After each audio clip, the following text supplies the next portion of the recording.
Thank you, Mr. President. Members of the Senate, I appreciate you giving me the opportunity to have the well and to talk about that. I do agree with that as amended Senate Bill 4. But because I'm in the well and because I want to take this opportunity to kind of voice what's on my mind, everybody else has voiced what's on their mind. I got quite a few things on my mind and I want to get them off my chest. Make sure I start out this day right. First of all, let me just say I appreciate Steen Miles, former senator from the 43rd. She was my seatmate right back there, and I can still hear her lovely voice. Oh my gosh. I wish I would have had that TV and radio voice and that wonderful laughter. She was a wonderful human being. She and I worked on a lot of issues together. We worked on a lot of social service issues together, and we agreed on a lot of issues together. I also want to say my sweet mate, the senator from the 39th, is running for mayor, and we wish him the best of luck. And another former senator, we wished him the best of luck, and lo and behold, he became the mayor of the city of Atlanta. So I think we got a pretty good track record here, and I think the senator from the 39th has a good track record. One of the things that I wanted to talk about this morning while it's still morning is that there was a parody on television and on a video that was brought up last night. And it was a TV talk show host, if you want to call that, a comedian, and her name is Samantha Bee. And I had never heard of Samantha Bee, and that was from last year, and that was talking about the rape kits from last year.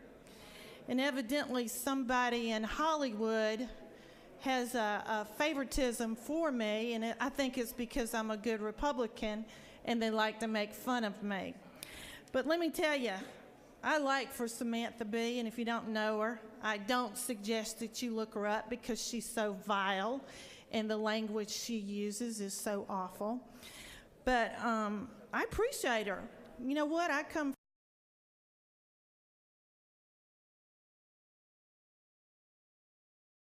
Hillary Clinton Pelosi mantra that she eschews. I can tell you that that does me more good than it hurts me, and for Samantha Bee to keep it up. But the one thing I don't appreciate, and it's a lot about fake news and fake comedy, is the fact that she put on there House members. And I can tell you, I served in the House. I served in the House for 4 years. And some of the language that is on this video, including the F word, I just don't approve. And I don't care who you are or what you are. I think you deserve respect. I think you deserve courtesy. You may not agree with me because I come from that red meat Republican district, but everyone in this room, everyone across the hall, and especially our constituents that we represent, we deserve respect. And there was not respect. And I can tell you, they couldn't even, and the reason I say it's fake news, they couldn't even get it right. They had in it that Georgia has 131 congressional districts. Now, everyone knows there's no state in the union that has 131 congressional districts. But I'm surprised that the House didn't take up. And I'm surprised that the House and the Speaker allows this to take place, and that there is not a condemnation about it, because I know this man standing right behind me, wherever he is back here, that if something happened to any of the 56 senators in here, this man right here would be Johnny on the spot, and he would be standing up for you no matter what kind of district you represented and no matter where you came from, because he has that integrity. It's not a nice thing when you hit the national news like that, but then again, like I said, Hollywood helps me more than it hurts me. And keep it up. I'm a tough character. So the majority leader from the 46 was talking about the taking up of the important bills, and I agree with him wholeheartedly. And Mr. President, I don't think everybody's in here. I got something to say. Can you get them back in here? As most of y'all know, I am pretty tough. And I'm shaking right now because it's something I want to talk about. And most of y'all know my son died a few years ago now. And if it weren't for the Senate and the man standing behind me, I would never have gotten through it. So a lot of you asked me, Renee, why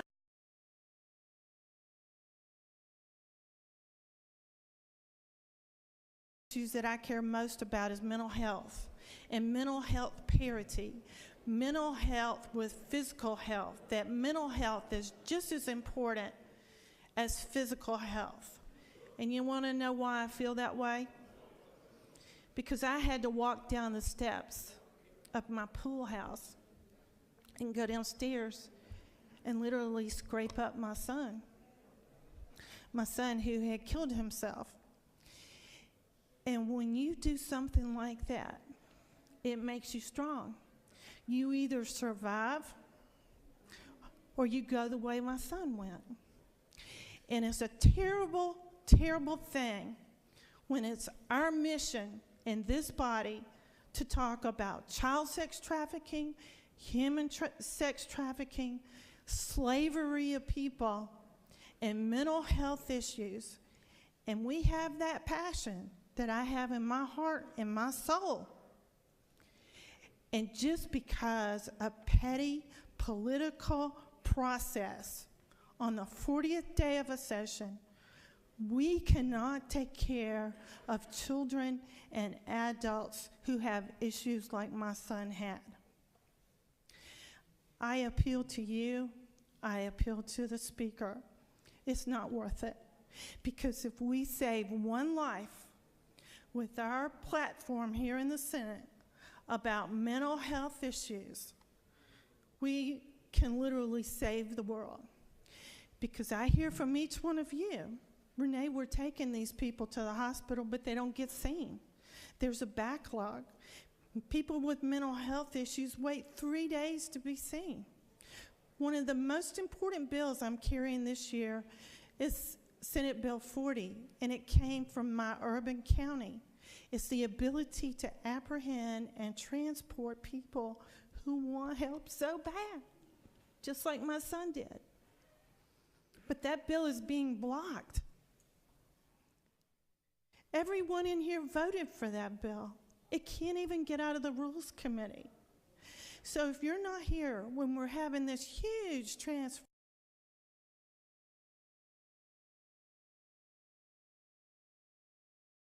to interject ourselves during all of these fissures that are going on in Washington, D.C., and the state can work.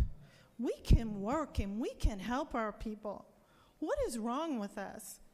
What is it that we put the political process before the emotional well-being? One of the issues they talked about, they didn't want the sheriffs involved. Oh my God, all I've heard about is rural health care. Who takes care of the sick people in the rural areas? The sheriffs. Because if the sheriffs don't transport them, you don't get the access to care of where you need to go. Give me a break. It's nothing but petty politics. Just like Samantha Bee in Hollywood, trying to tell us what to do in Georgia, that we cannot move our bills. Our bills are important. It's our Senate bill platform. They blocked Senate Resolution 307, the child sex trafficking, as a task force for the House and the Senate to look at. They're blocking it. I got a problem. And you know what? That feeling in my heart of when I walk down those steps, it's not going away. And I don't care if y'all don't like me or not. It doesn't matter, because I'm here to represent Georgians, and Georgians in need of health care, and whether it's physical health or mental health. And I'm pleading to you, and I'm pleading to the Speaker of the House, please, please, please let these mental health bills get through. Thank you very much, Mr. President.